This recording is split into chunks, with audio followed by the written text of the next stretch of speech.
A local Muslim is now coming forward. He says he was the target of a recent hate crime. The young man says a friend's car had racial slurs marked on the side and pornographic images keyed into the paint. Tom Yazwinski talked with one of the victims, and Tom, he was the only one to come forward to the media out of a group of 9 people. I guess they were all pretty scared. Yeah, that's right, Maria. He says his friends are fearful that something else might be done to them. Today, Ahmed Brown told us why it was so important for him to stand up for himself and other Muslims. I think it's understandable that a person who's never interacted with Muslims has some fear and has some resentment towards them. Ahmed Brown says he is very familiar with hate crimes toward Muslims. Recently, he became a victim himself.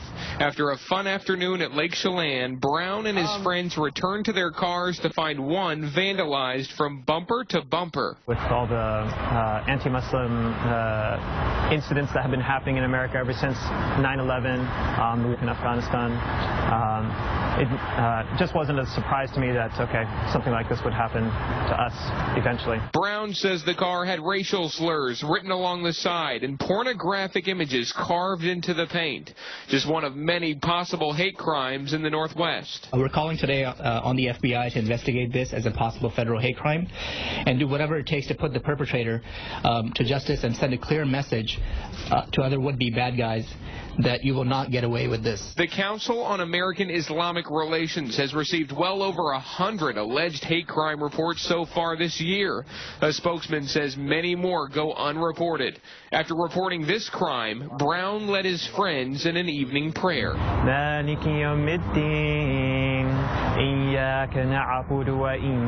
Just wanted to make a statement, and we decided to pray in the same parking lot where the vandalism occurred, just to say, hey, no, we're not afraid, we're not going to be intimidated by something like this, and we did what we needed to.